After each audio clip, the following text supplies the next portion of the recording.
उत्तर प्रदेश के गाजियाबाद जिले में गाजीपुर बॉर्डर पर किसानों के समर्थन में बैठे आचार्य सुमित रत्न ने सरकार पर निशाना साधा है। उन्होंने केंद्र सरकार को घमंडी बताते हुए कहा कि सरकार का घमंड और अभिमान इतना बड़ा है कि वो हम लोगों को बात नहीं करने दे रहे हैं। हम लोग अपनी मांगों को उनके समक्ष रख रहे हैं, लेकिन वो सुनने को तैयार नहीं।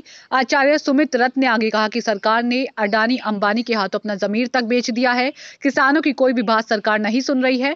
इसी दौरान उन्होंने संदिग्ध शूटर को पकड़े जाने के मामले को लेकर भी कहा कि अगर आंदोलन में एक चींटी भी मरती है तो इसकी जिम्मेदारी सरकार की होगी। इसी के साथ उन्होंने 26 जनवरी को लेकर भी कहा कि आमने सामने की लड़ाई है, जो भी होगा देखा जाएगा। आपको बता दें कि किसान आंदोलन को 2 महीने पूरे होने वाले हैं, लेकिन सरकार और किसान में से कोई भी झुकने को तैयार नहीं है।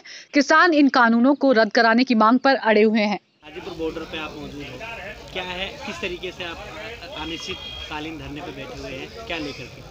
बौद्ध भिक्षु सुमित रत्न हमारा नाम है। हमें आज 30 दिन हो गए यहाँ। हमने अपनी आँखों से 160 लोगों को शहीद होते देखा है और आज लगभग 2 महीने होने जा रहे हैं। हम सभी बौद्ध भिक्षु पूरे देश भारत से यहाँ पहुँचे हुए हैं। पूरा भिक्षु संघ आया हुआ है।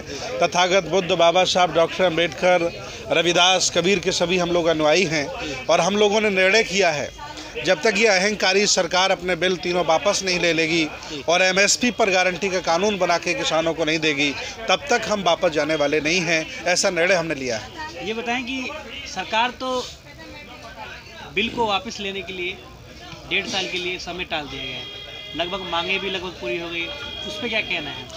देखिए, देश भारत में अंग्रेज आए थे, सभी लोगों ने मिलकर उन्हें भगाया। अशफाक उल्ला खां का बहुत बड़ा योगदान था, माता दीन भंगी का बहुत बड़ा योगदान था, चंद्रशेखर आज़ाद का, सुभाष चंद्र बोस का बहुत बड़ा योगदान था। वो अंग्रेज थे, लेकिन उन्हीं के कुछ विचार वाले काले अंग्रेज भारत में रह गए हैं, जो आज भी देश भारत को बांट के रख रहे हैं। और उन्होंने किसानों को, देखिए, जब देश में कुछ नहीं बचा, अब उनकी नज़र किसानों पर है और मुझे पूरा विश्वास है आज नहीं कल। मेरा सवाल था कि सरकार जो है वो बिल वापसी को लेकर के 1.5 साल के लिए फिलहाल बिल पे रोक लगा दी है, उसका क्या? देखिए, सरकार ने जो 1.5 साल की रोक लगाई है, हमें स्वीकार नहीं है। हम बिल वापस चाहते हैं, खारिज चाहते हैं, निरस्त चाहते हैं। हमने सरकार से कहा नहीं था, ना किसी किसान ने कहा था कि मेरे ऊपर बिल बना दीजिए। इन्होंने अडानी अंबानी कहने पर बिल बनाया। मुझे स्वीकार नहीं है 1.5 साल का, मुझे बिल वापस चाहिए। 26 जनवरी के लिए क्या तैयारी? 26 जनवरी की बहुत बड़ी लेवल की तैयारियां हैं। 26 जनवरी पर्व भाजपा वालों का नहीं है, ना नरेंद्र मोदी का है। ये राष्ट्रीय पर्व है, सभी लोगों का है और हमें 26 जनवरी के पर्व में शामिल होने से कोई रोक नहीं सकता है। हम लोग अहिंसात्मक तरीके से, लोकतांत्रिक तरीके से 26 जनवरी की परेड में शामिल होंगे, ये हमने वचन लिया है।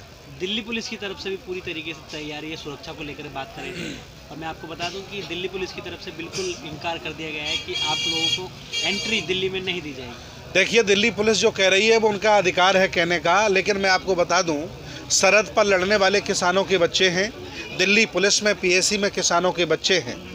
अब पिता और बेटा आमने सामने होगा और तब देखेगा कि कौन लाल किले पर पहले झंडा फहराता है। ये हमने मन बनाया है, पुलिस रोकती रहेगी फिर भी हम पहुंचेंगे। अगर